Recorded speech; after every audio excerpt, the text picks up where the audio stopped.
do you propose to address this situation to close the gap? Mr. Chairman, the population that consume the animal protein, fish, are more than what we are able to get from the fishing. When given the nod, I know my predecessor started some aquaculture projects. That is aquaculture youth in jobs, youth in creating jobs.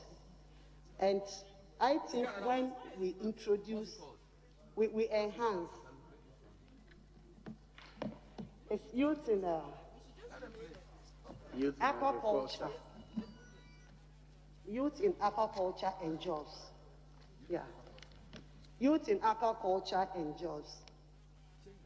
Mr. Chairman, when we enhance the aquaculture sector, it will increase the production of fish for consumption in the country.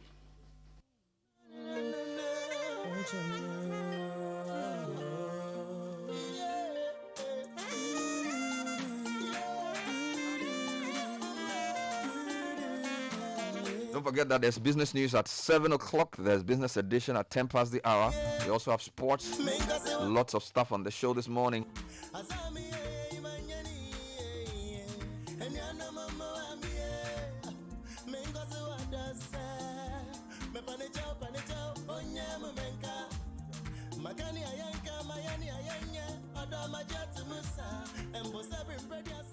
try my best.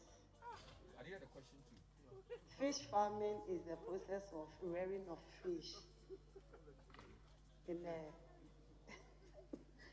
reservoirs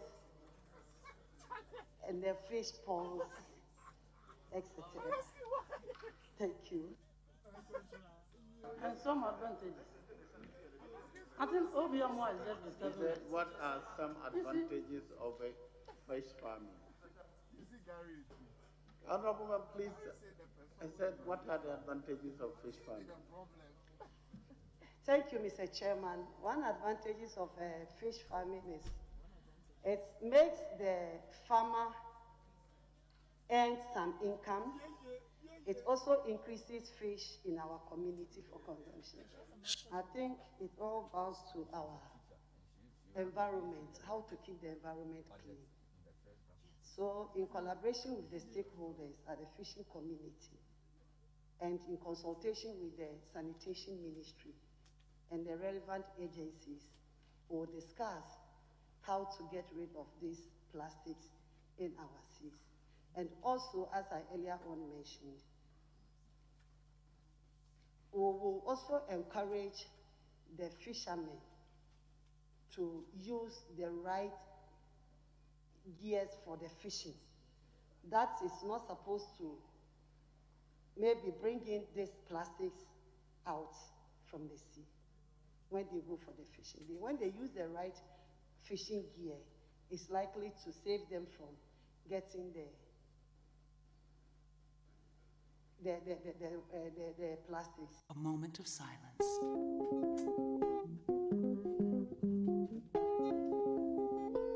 Into the newspapers. Good morning, Nathan Kwao. Hello. Good morning, Ekokwe. Good morning, Bernardino.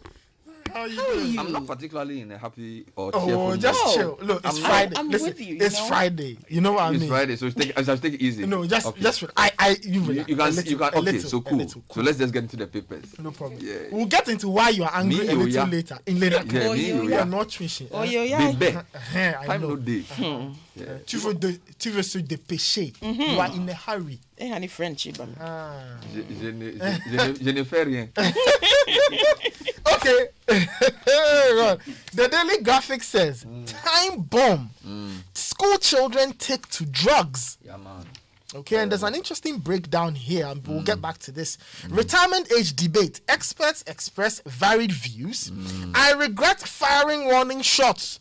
Hawa Kumsing apologizes, and Mahama fails in third attempt to cross-examine Jean Mensah. The Ghanaian Times, chaos in Accra city centre as traders capture streets and pavements and disregard COVID-19 protocol. Also, driver's mate in trouble for defiling 6-year-old girl. EC boss can't testify. SC dismisses review motion. And President Akufo-Addo congratulates new WTO boss. The Daily Statesman says Kojo Nkrumah rallies support for journalists. Mahama shut down again. Supreme Court dismisses another review application, and Hawa Kumsin apologizes for gunshots during voter registration exercise. The Chronicle, I have buried Rawlings in dignity, says President Akufo-Addo. Armed gang robs credit union. Ghana needs legislation to outlaw LGBT promotions, says Opong Nkrumah. And you can't be satisfied with my answer, Chachu tells court. That was an interesting soundbite there. All right. The Ghanaian publisher says, we have enhanced media freedom. Information Minister designate. I'm sorry. Hawa Kumsin apologizes over Kaswa shooting. Jean Mensah can be compelled to testify. SC confirms earlier ruling.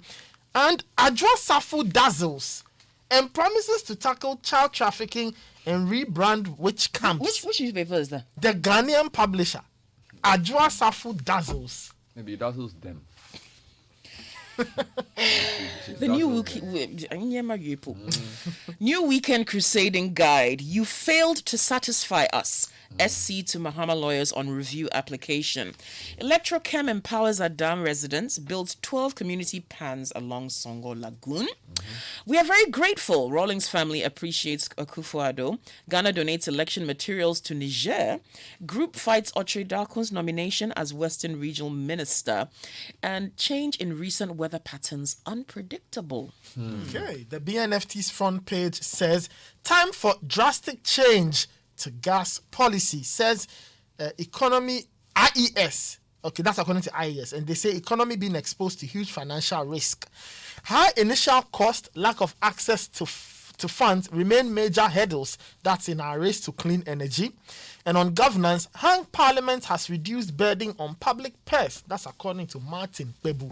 The Finder, you failed to demonstrate miscarriage of justice. Supreme Court dismisses Mahama's review application. Media needs more support, says Opong Nkrumah. Family of Rawlings grateful for a befitting burial. Gas South appeals for COVID-19 isolation center. NLA and Alpha Lotto clash over scope of license usage. NCCE to educate citizens to accept the outcome of election petition hearing.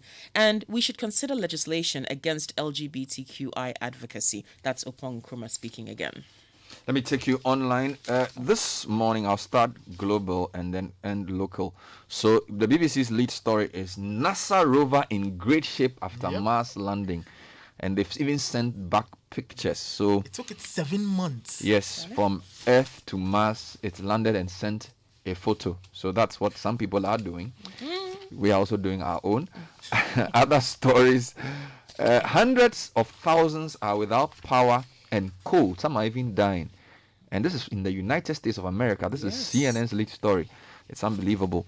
If you go to East Africa, there are a couple of stories that are concerning, but a very good one. World Bank names Mukhtar Diop as IFC boss. He's the first African to occupy the position. 6 children killed in Uganda grenade explosion. And locust invasion in Kenya could spiral out of control. To think locusts have been invading since biblical times and they're still invading. Still gangster. Yeah, that's on the East African's front page. Let me come down to Ghana. CityNewsroom.com. 427 dams, 42 warehouses were completed under my tenure, according to Hawa Kumsin. And of course, you couldn't convince us. Supreme Court throws out Mohammed's review application. And Opong Nkrumah, also on the website, he explains why his microfinance firm collapsed. And he also talking about the broadcasting bill. If you go to citybusinessnews.com, GCNet gives remaining workers redundancy letters. FDA recalls contaminated pet food over death of animals. FDA, they recall contaminated pet food over death of animals. And make appointments to petroleum sector boards now. COPEC to government. If you go to my Joe Online, the lead story, Opong Nkrumah and Abi disrespecting Chachu, Chikata unacceptable. This is Sami Jemfi. Also, Jean Mensah cannot be compelled to testify. Supreme Court affirms its earlier ruling. And 6 ringleaders of Ghana-based criminal enterprise arrested in U.S. over $50 million laundering charge. That's a bad one. In fact, that's the lead story for Star News as well. U.S. authorities arrest 6 Ghanaians in $50 million cyber fraud. Yeah, and then media needs more support, according to Kojo Pon Kroma. GNA is also talking about the information minister. Financially sound public institutions must invest in GNA to leverage their reach. Meanwhile, of course, we need to protect the media, Kojo Pon Kroma says. So, all right, Nathan, maybe you want to start with some of the stories in the graphic? Yeah, page 23. I regret firing warning shots. Yeah. How Akumsin apologizes. The Minister Designate for Fisheries and Aquaculture Development, Mrs. Mavis Hawa Kumsin, has apologized for firing warning shots during the voters' registration exercise in the Ewutu Senya East constituency on July 20, 2020. She says she fired warning shots into the air in self-defense to save her life since she had no bodyguards at the time of the incident, which occurred 150 meters away from the polling station at 6:30 a.m. And she said, quote, "It was an unfortunate incident and I wish it never happened on that day. And I pray it also never happens again in the history of Ghana's politics." Now, she went on to apologize to the people who were, quote, "scared on that day. It was in defense of myself because I felt my life was in danger," end quote. Now, the story also goes on to detail several angles of her vetting youth in aquaculture, pre-mixed fuel, special development initiatives, and other It's interesting the kind of headlines. So you didn't get a lot of headlines from the newspapers as you saw on social media. But if you go to the Herald, their front page says, Joe Osewusu saving defective ministers at vetting. As how Akumsi and Opon Kroma struggle. That's the angle they use. If you read a lot of what people are saying on social media, it's not similar to what you're seeing. Yes. And Where same they're page just reporting. The same page 23 also had a take on Ajwa Safo's vetting, where she said she would rebrand witches camps. Yeah, but that was like 2 days Yes. ago. Well, the other angle to her vetting of some of the stuff she had done in the Ministry of Special Initiatives for 27 dams, 42 warehouses. And I think they really missed the big story. The way she struggled at the vetting. I mean, that was the obvious thing for everybody who was watching. All right, the other vetting that's made the news is the Information Minister Designate, Kojo Pon Kroma. That was okay, with different stories coming through. Broadcasting bill, issues around media protection. Just run Yes. through a few for me quickly. Yes, so page 2 of the Daily Statesman says Kojo Pon Kroma, who's Minister Designate for Information, has said that it is not enough to be talking about the safety of journalists without supporting the National Media Commission to provide the needed safety mechanisms for them. Yeah, on that tangent as well, you know, a few of the nominees have been asked about LGBTQ issues, and he was also asked, that's Kojo Pon Kroma. He says he's proposing legislation against the advocacy and promotion of lesbian, gay, bisexual, and transgender activities in Ghana.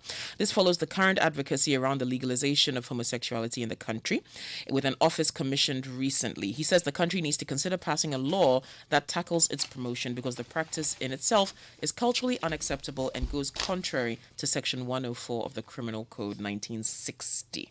He also spoke about social media, and he says amended broadcasting bill will address social media regulation concerns. And he says Information Minister nominee says plans are in place to ensure the lawful regulation of social media and other digital space. When questioned on the issue of regulation of the digital media during his vetting, Mr. Pon Kroma reiterated concerns that there's absolutely no regulation or guidance for social media, but he expects the amended broadcasting bill to address the regulation of that area and issues pertaining to fake news. He also spoke about GBC, the GNA, and other media, public-owned media houses. Just to read that one quickly for you, it says that the Information Minister Designate has also essentially called for support, encouraging financial institutions to invest in Ghana News Agency and leverage its reach and credibility to tell their success stories to the world. He was responding to a question from Haruna Idrisu, Minority Leader of Parliament, on the need to resource the GNA and improve the conditions of service staff. So that's from the vetting. Let's go to the court. Yeah, you failed to demonstrate miscarriage of justice. This is the Finder, page 2, by our friend Elvis Darko. The Supreme Court yesterday, in a 9-0 unanimous decision, dismissed an application for review filed by lawyers for ex-President John Mahama and explained that it failed to demonstrate that a miscarriage of justice had been occasioned. The court also struck out an application for stay as moot, given the fact that the application for review had been determined. They held that it was not persuaded by the arguments that non-reference to Section 26 of the Evidence Act rendered the ruling of February 11th, 2021, meaning it failed to pay attention to relevant statutory provisions or precedents. Okay. Mr. Chikata informed the court that the review was in respect of the ruling of the court delivered on February 11th, and he argued that the court made no reference. There was a lot of back and forth about references to Section 26 of the Evidence Act, non-reference to Section 26 of the Evidence Act. He said the chairperson of the Electoral Commission was a person with unique constitutional obligations, and the court should have made her testify so that she could be cross-examined as she had indicated in the affidavits. We know this has been going back and forth for quite a bit, but the court has now dismissed that application. Yeah. If let's go to the front page of the Daily Graphic, and they have this troubling. No, I wanted story. us to finish with the Okay, fine. the court because I thought there was a few angles. So, for example, Akoto Ampao, during the case in the story you just read, said Mohammed's review application was an abuse of court processes, and therefore the Supreme Court should dismiss it. So that was another story that came through from there. Then there's been a couple of stories around, for example, Dominic Ayine. So there's a story in my journal line that is suggesting or talking about the absence of Dominic Ayine from court. The story says Ayine is bereaved. He's not running away from contempt charges. This is Sami Jemfi. Story says NDC National Communication Officer Sami Jemfi says, contrary to popular view that Dominic Ayine was avoiding the court, he was not running away from any contempt charge against him. According to him, Mr. Ayine only failed to show up in court for the petition hearing on Thursday because he's bereaved. He lost a friend and has to go to the funeral, so he's not in court, not because of any alleged contempt proceedings that have been brought against him. Officially, we are not aware of any contempt proceedings that have been brought against him, he told the media.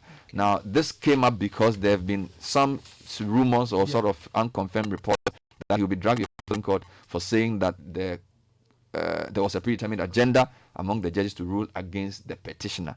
So that's the information that's coming in from the NDC's communications officer. Okay, to the front page of the Daily Graphic, and it says time bomb, school children take to drugs. Now, more than a third, which is 36.4% of students in junior and senior high schools in the country have experimented with different substances, according to a report by the Consultative Committee to Combat Drug Menace in Schools. The report says the outcome is an indication of a higher risk of substance abuse in first and second cycle schools. The report further establishes that more than half, 59.9% of boys tend to use cigarettes, while 54.1% use cannabis and 36% use alcohol. In the case of girls, it says 72.7% use pain relievers, while 34.3% use shisha, which is a flavored Arabian tobacco smoked in a hookah, and 32.1% use alcohol. So that's what's So what kind happening. of sample? Is it the whole country? Where did they get the information from? Because I've seen some infographics on the Well, front page as yes, so they conducted a study in 176 basic and second cycle schools over a 1 year period. Wow. Remember what Godfrey was saying yesterday, that the average Ghanaian and the young Ghanaian has different lifestyle that a lot of the people don't really seem to get what's going on. So there's a whole thing happening in that space that a lot of parents don't even understand. And I think it's a good story. I'm happy to put it on the front page. It will set us thinking about how we regulate schools. Yes, all right. The front page story in the Ghanaian Times: chaos in Accra city centre as traders capture streets, pavements, and disregard COVID-19 protocol. This is in the centre spread. Traders have taken over some streets and pavements in the Accra metropolis in clear violation of the bylaw of the AMA on public pathway and COVID-19 safety protocol. The brisk business activities have not only denied pedestrians a smooth passage through the pavement, but have also become a blot on the beauty of the national capital. Beyond the sea of traders hawking their wares at the unauthorized places, the city centre has become a nuisance due to the tons of refuse generated on daily basis and left behind uncollected. Now, the AMA bylaw says an obstruction in public pathway, that's the bylaw. It states a person shall not park a vehicle or pack goods or items in a public pathway or on a pavement, but just go not far from us here, Bernard, Cocoa Board. Yeah. Head office, Kimbu, Makola, Rawlings Park, Kwame Nkrumah Interchange, Malam Market, Kaneshi. Traders have just look. You can't even you can't even see which way to go or which way to drive. Yeah. Look, it's really, really bad, honestly. I don't know. And they have some pictures to prove this. They've as got well. lots of pictures. Now, Nathan, let me give you something quickly here. US bust $50 million Ghana-based cyber fraud scam. Now, this cyber fraud thing has also come up during some of the vettings. Yes. US investigators say they've busted a Ghana-based criminal enterprise with the arrest of 6 of its ringleaders in the US on charges of laundering more than $50 million. The scam alleged in this investigation include romance scams targeting the elderly, business email compromise schemes, and even fraudulent COVID-19 relief loans, the FBI's William Sweeney said in a statement. A statement released by the United States Department of Justice on Wednesday, February 17, named the suspects as Farouk Apiedu, 35, Fred Asante, 35, Selvin Freeman, 47, Lord Enning, 28, Sadiq Edusai Kisi, 24, and Faisal Ali, aka Clarence Gravely, 34. Four of the accused had between them controlled more than 45 bank accounts in which more than $50 million had been deposited between 2013 and 2020, the statement alleged. A vast majority of the deposits consisted of large wire transfers and check or cash deposits from various US-based individuals and entities, the statement added. As part of the investigations, 4 luxury vehicles suspected to have been bought with the proceeds of the fraud had been seized. The vehicles were 2 2019 Rolls-Royce, Cullinans, one 2020 Bentley Continental GT, and one 2020 Mercedes-Benz G63 AMG. Oh, yeah? This story is originally sourced from the BBC. So a lot of times when we talk about cybercrime and all these things, the ministers will say, oh, we have a new law coming up and all of this. Well, it took the FBI to catch these guys who've been operating from Ghana for 7 years. Imagine the damage they've done to our reputation for 7 years. So now you want to go a visa to go and travel abroad. Problem. And you mention your name, it looks like somebody's name, so you won't go anywhere. So Charlie, when these things are happening, we should take it seriously. Anyway, let's come back to the BNFT. Yes, the BNFT says Mahama Yariga to sponsor private members' bill to push retirement age to 65. Now, this came from the Employment Minister's vetting. Yes. This was a few days ago. So they've gone back to it as well. Back to the Times then. All right, the Times. Crime stories. Bernard, I think people are stressed or something because some of these things, look at this. Community policeman stabs farmer to death. Apparently, they were quarreling over an electricity bill. It always happens. Not people are stressed. It's Just the media that's throwing light on it. There are so many people, when you give them a little bit of position, they abuse it. Electricity bill. They were arguing over. The mother of the victim said that the suspect stabbed her son while they were exchanging words over an unpaid electricity bill. Then you've got man remanded for punching lover's eye over chop money. The woman, who the victim, Mavis Ashley, pleaded with the suspect, his name is Samuel Saki, to add 2 Ghana cedis to her daily upkeep money of 10 Ghana cedis for her and her son. And the police said, he hit her, blood started oozing from her eye, and she was rushed to Kolebu Teaching Hospital for surgery. And then driver's mate in trouble for defiling 6-year-old girl. There's a lot of problems in this country, people. Yeah. And please, it's not the media that's causing the problem. The media is just showing the problem. Now, final one from citybusinessnews.com. GCNet gives remaining workers redundancy letters. That means that the rest of them are going to go home as well. Ghana Community Network Services Limited has served notice of redundancy letters to the remaining staff working on the GGov project. They are to be laid off end of April this year following the non-renewal of the service agreement with GRA. The letter explained that management had to embark on a demolition exercise in operations of GGov service infrastructure and support department due to non-renewal of the service agreements. Therefore, they will not have any service contract or employment contract end of 2021 April. Yeah, on the back page of the Daily Graphic, it says 2 dead, 15 injured in another Buipe Tamale Highway crash. Now, another crash on the Buipe Tamale Highway has claimed 2 lives, bringing the lives lost in a similar manner to 26. With about 70 people sustaining injuries in a matter of 2 weeks. Right. In the latest incident at mile 40 near Sarichikura in the central Gonja district in the Savannah region, apologies for not getting the name right. 1 person died on the spot and the other at a health facility that same night. And the accident occurred when one of the front tires of a blue Kia Sky bus burst. Let me give you a few international stories. East Africa, desert locust invasion in northern Kenya could spiral out of control. Story said a new wave of desert locust invasion currently destroying crops and pastures in northern Kenya threatens to spiral out of control, having spread to more than 15 counties in the country. UNFAO reported immature swarms in northern and central counties and in Kilifi County in Upper Coast region. And basically, they threaten the livelihoods of millions of people in Kenya as the conflicts in Yemen, Somalia, and northern Ethiopia make it difficult for FAO to control the breeding and movement of the pests at the source. Second story is a good one. Mukhtar Diop tapped to head World Bank's private sector arm. This follows Ngozi for WTO. So now the World Bank has named Senegalese national Mukhtar Diop as the new managing director of its private sector arm, the International Finance Corporation, effective March 1. He becomes the first African to head the institution. Mr. Diop is a former minister for economy and finance in Senegal, currently serving as World Bank's vice president for infrastructure. Then in the US, there are a couple of hundreds of thousands are without power and cold. Some are even dying because there's a cold wave in some parts of the US. As Texans continue to cope with the effects of deadly cold weather, much of the eastern half of the country were dealing with snow, ice, or rain. Some of the pictures you see are simply unbelievable. About 78 million Americans are under winter weather alert, and more than 27 million are going to bed under hard freeze warning. At least 38 people have died nationwide from winter storms or frigid conditions since last week. And there are some who are even moving down south to Mexico. Think about that, the irony, including Senator from Texas, Ted Cruz, who supported building the wall. Now he's going to Texas to get some warmth. Going to Mexico. And then finally, we've gone to Mars. Yeah. Yes, so the story from BBC.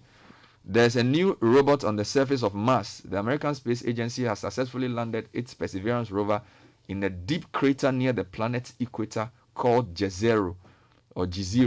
The good news is the spacecraft, I think, is in great shape, said Matt Wallace, the mission's deputy project manager. Engineers at NASA's Mission Control in California erupted with joy when the confirmation of touchdown came through. Now, do you know why they are there? They are looking for evidence that there's been life there, water, and other things. So, yeah, we all have different problems. Yes, so but at least we are in one world. So. One of our problems, they're rationing water in Secondary Takrady because water levels have dropped at treatment plants. So if you are they're rationing water everywhere, actually, Charlie, because the water here, situation. We were told that we have water on Wednesdays and Sundays, so we should fill our tanks. Can you imagine? Yeah. Anyway, so thank you, Kokui. Thank you, Nathan. There's a lot more coming up on the show. And of course, today we'll take your calls. It's been a very busy week of vetting. We want to know your views on the vetting. And we'll take your calls at 8 o'clock. So please get ready. This is the Citi Breakfast Show.